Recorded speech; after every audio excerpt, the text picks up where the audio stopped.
Hello and welcome to Firebase and my leader source. Jason is going to help us today demonstrate a wall ball, and the wall ball is total body.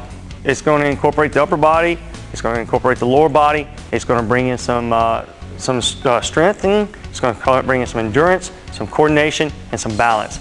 And you ready to get started?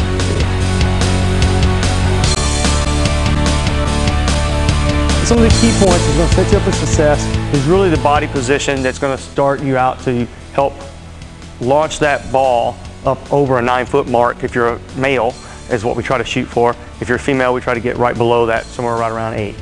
So if you look at Jason, let's talk about his feet first. His feet are a little bit more than shoulder width apart, kind of like an air squat or squatting position. His toes are pointing out about 30 to 45 degrees, and he's standing. Okay, now when he comes up, you're going to see him go ahead and take the ball, and he's got it really close to his chest. His elbows are in, and he has good control of the ball. When he starts to, the first part is we're going to start to lower our body, just like in an air squat. Make sure those knees stay back, pushing the hip back, and now he comes down to where he's got a really good, he goes below that parallel position in his knees, and he's still got his elbows in tight. When he starts to come up, he's going to launch the knees and the hips forward, and then the ball is going to start to raise up, and the hips and the knees pressing forward is going to help him launch that ball. So let's go back down a little bit more. He's going to bring it back down. He goes back down in the squat. He pushes up with his knees and thrusts with his hips. The ball goes up and launches.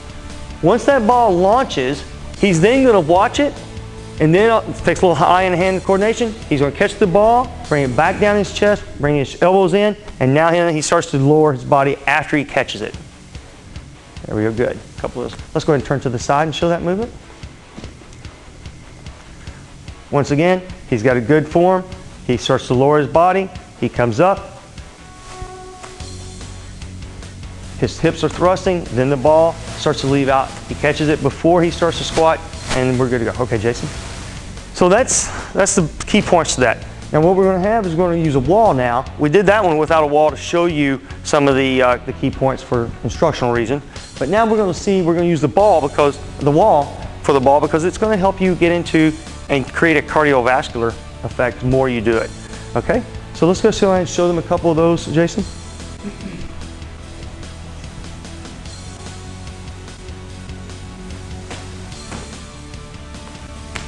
He catches the ball, then he starts to go back into a squat. Okay, good job, Jason.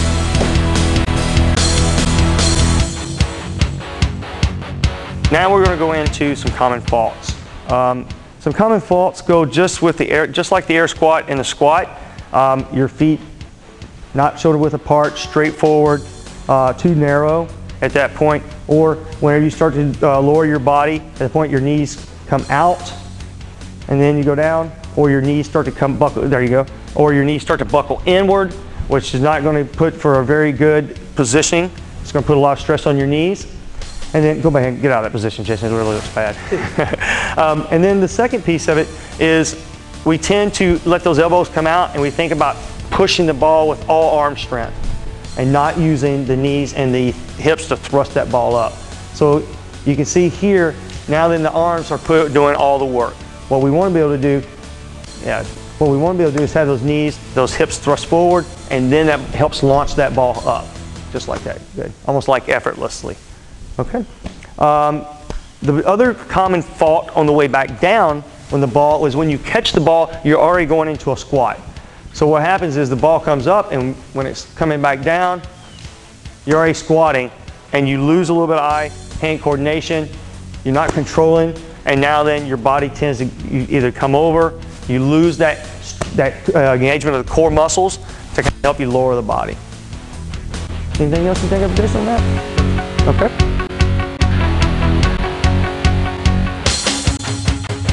So, in conclusion, with the wall ball is a great exercise. It really is. It does total body. It incorporates a lot of coordination and strengthening. It's going to strengthen you to where now then you can work on those air squats.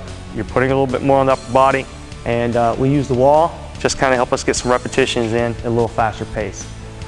Thanks for coming out today. Jason, appreciate the demonstrations. And oh, sorry, didn't mean to leave you hanging there. And we'll see you next time. Take care.